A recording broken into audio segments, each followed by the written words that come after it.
Сәлеметсіздер ме балалар? Жақсы отырамыз. Балалар былай болсын. Бүгінгі сабағымыздың тақырыбы қараймыз. Булану және конденсация, қаныққан және қанықпаған булар деген. Осы тақырыптар. Жалпы біз булану туралы, конденсация туралы, қаныққан булар және қанықпаған булар осыларды біз естиміз. Бүгінгі сабақта үйренеміз, білеміз. Жақсы ма? Бүгінгі сабағымыздың мақсаты осы жаңағы булану деген не, оны өз көзімізбен көреміз. Конденсация дегеніміз не? Яғни заттың сұйық күйден газ күйіне, газ күйден сұйық күйге өту, осы процестерін біз сабағымызда естеміз, үйренетін боламыз. Жақсы ма? Ал енді бүгінгі сабағымызды бастамас бұрын өткен сабақтарымызды қайталау мақсатында балалар, мына бір алдарында тұрған жасанды интеллектпен жасалған менің стикерлерім арқылы, артында бізде сұрақтарымыз бар. Өткен сабақтарымыз бойынша осы сұрақтарға жауап беретін боламыз. Аягөз, келе ғой. Кез келген таңдап өзің аса беруге болады.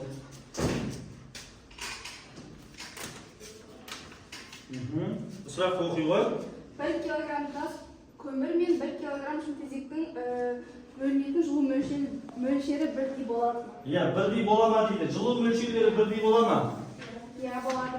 Жоқ. Жылу мөлшері деген балалар. Қарасаңыз, мысалы біз газдың жылуы бізде 1 килограмм болса, жаңағы жерде шымтезектің де несі? 1 килограмм. Яғни бізде жылу мөлшері заттың табиғатына байланысты. Меншікті жылу сыйымдылығына байланысты әртүрлі болады. Түсінікті ғой балалар? Жарай ма? Жақсы, рахмет, отыра ғой. Келе ғой. Алға деген саған стикер беріп қояйын. Жақсы, жақсы. Келесі, Дария, келе ғой. Ішіне тезілген таңдаймыз, сұрақты оқимыз сыныпқа және стикерлер аламыз.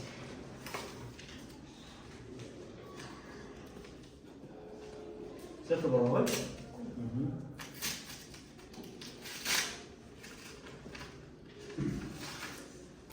Сұрақ оқиық.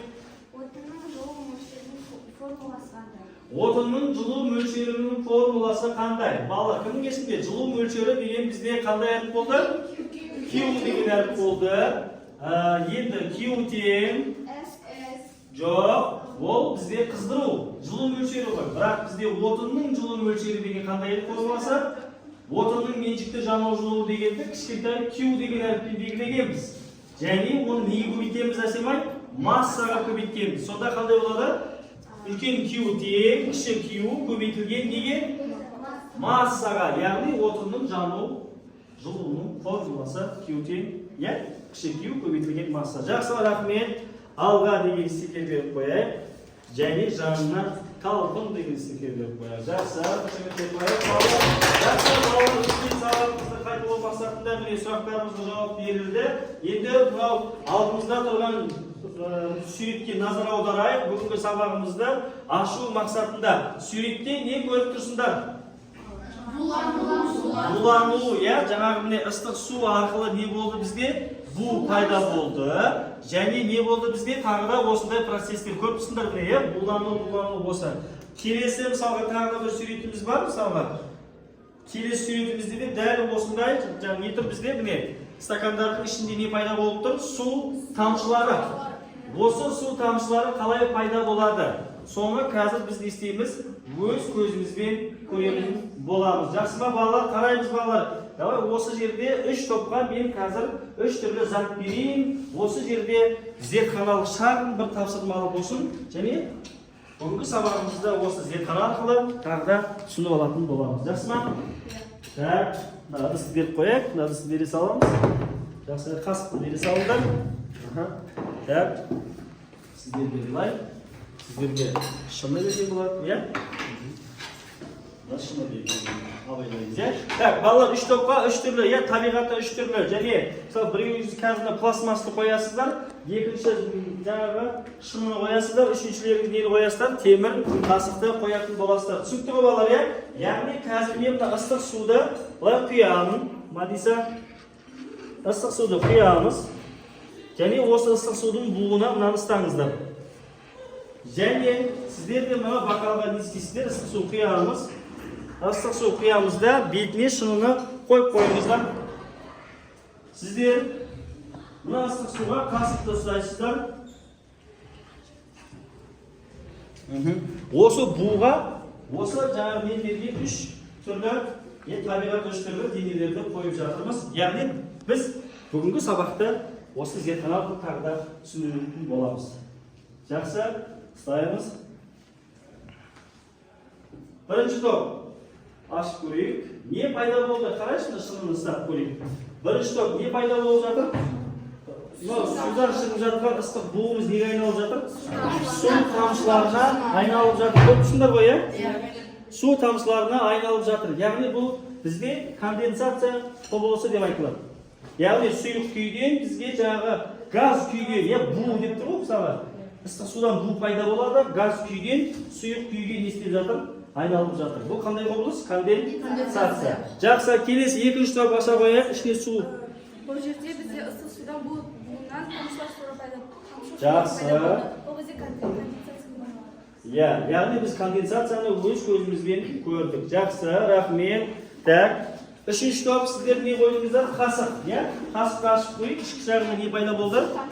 Су тамшылары пайда болды. Яғни бұл қандай құбылыс екен? Конденсация құбылысы. Жақсы, отырамыз орындарымызға. Бірінші топ сіздерге мынандай стикерлер береміз. Жарайсың, өте тамаша. Мақсатыңа жеткен стикерлерді арнайы беріп жіберейік балалар.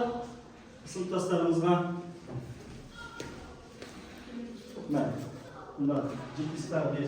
Екінші топ сіздерге де жақсы түсіндіңіздер, жақсы түсіндіре алдыңыздар.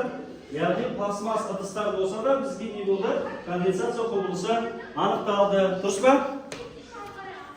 Келесі үшінші топ сіздерге де не беріледі?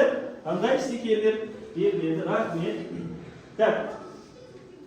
Балалар, түсінікті ма? Сіздер қазір мына жерде не көрдіңіздер? Конденсация құбылысын өз көздеріңізбен көрдіңіздер. Яғни бізде буланудың екі түрі бар. Кебу және қандай? Конденсация. Енді біз қазір мына жерде конденсацияны көріп алдық, мұны байқаймыз, Енді біз буланудың екінші түрі кебу дегенді қараймыз. Кебуді көру үшін балалар маған назар аударыңыздар. Кебу, яғни қазір менің қолымда влажный салфетка бар. Осы влажный салфетканы қазір не істейміз балалар? Ыстық. Яғни мына жерде лампочка бізде қызады. Сол лампочка қызған кезде мына влажный салфетканы не істейміз? Қойған кезімізде осы су салфеткада не істеу керек? Бу шығу керек. Яғни кебу деген сұйықтардың беткі қабаттарының булануы деп айтылады. Түсінікті ғой? Мысалы қазір ыстық болсын, қараймыз мына жерде. Мына кішкене уақыт қойып қоямыз мына жерге жабыстырып. Сосын не істейміз балалар? Мына жерден бу пайда болады. Яғни не басталады? Кебу процесі не істейді екен? Кебу процесі басталу керек. Яғни осылай қойып қоямыз. Яғни бұл кебуді не істейді сонда? Жылдамдатады. Негізі кез келген су киімді біз далаға жайып қоятын болсақ, ол не істейді? Уақыт өте келе бәрі кебеді. Бірақ біз кебу жылдамдығын не істеуге болады екен бізге? Арттыруға. Яғни не арқылы арттыратынымыз бірінші кебу жылдамдығын? Жылу, ыстық арқылы. Міне қараңыз, мына жерде бу пайда болды ма? Қараңдаршы міне. Мына жерде бу пайда болып жатыр, көріп тұрсыңдар балалар, міне. Бұл кебу процесі. Көріп тұрсыңдар ғой міне. Кебу процесі, яғни оны жылдамдатып жатырмыз. Екінші біз оны не арқылы балалар? Желдеткіш арқылы не істеуіміз мүмкін оны? Мынаны біз кебу жылдамдығын жаңағы не істейміз балалар? Желдеткіш арқылы арттыруымыз мүмкін. Дұрыс па? Міне. Яғни осылай, мына вентиляторымызға қойып, яғни біз осы влажный салфеткамыз, яғни суымызды не істеуге болады? Су матаны, су киімді осылай желмен және ыстық немесе жылумен не істеуге болады екен? Осылай кептіруге болады екен. Яғни жылдамдығын арттыра аламыз. Бүгінгі сабақта міне булану және конденсация деген құбылыстарды түсіндірдім балалар сіздерге. Енді қаныққан және қанықпаған дегенді түсіндірейін. Мысалға қазір мен мына тефальді не істеймін? Су қосып қоямын тоққа, су қайнайды. Су қайнаған кезде судың бетіне не шығады? Бу. Яғни булану процесі жүзеге асады. Ол бу шыққан кезде мына қақпақтарына тамшылар не істейді? Жиналады. Суға айналды ғой, газ түрінен сұйыққа. Сол сұйық қайтадан өзінің сұйығына түссе, ол не деп айтылады? Қаныққан бу. Ал енді мен мынаны былай ашып қойған күйінде, мысалы мен мынаны ашып қойған күйінде болсам, мына жерде не болады? Қараңдаршы балалар, мына жерде Су ішіп жатыр ма? Яғни су тамшылары өзіне қайтып келмей жатыр. Түсіндірсіңдер ғой. Бұл қандай деп айтылады? Қанықпаған булар. Яғни өзінің сұйығымен динамикалық тепе-теңдікке түспесе, ол не деп айтылады? Қанықпаған бу деп аталады екен балалар. Түсіндіре алдым ба балалар? Иә? Бүгінгі сабақ түсінікті болды ма? Иә. Ал енді осы сабақтарымызды пысықтау мақсатында сіздерге балалар мынандай функционалдық тапсырма беріледі алдарыңызға. Яғни ол экраннан көрсетеміз қазір. Міне, мына жерде экраннан көрсетіліп тұр. Міне, функционалдық тапсырмамыз табиғаттағы булану және конденсация. Балалар, булану және конденсация деген бұл табиғаттың өзінде не істейді екен?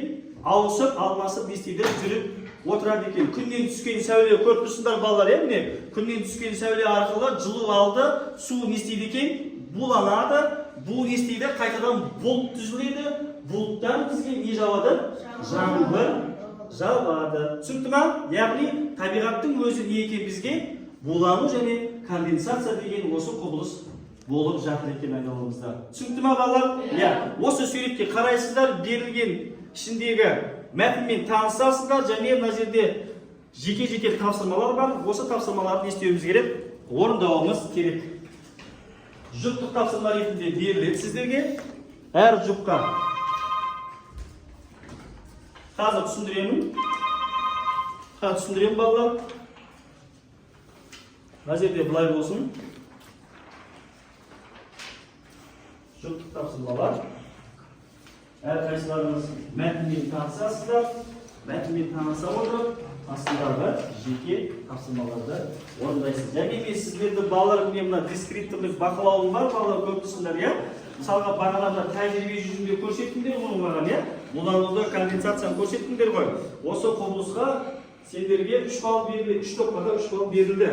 Енді қазір осы тапсырмаларға әр жұпқа не беріледі? 3 балдан беріледі. Және сол алған бағаларыңызды мынандай дескрипторға не істеймін балалар мен жазып аламын өзіме. Түсінікті ғой? Және сол бойынша сіздерді бағалайтын боламын. Жақсы ма? Иә. Кірісеміз тапсырма орындауға.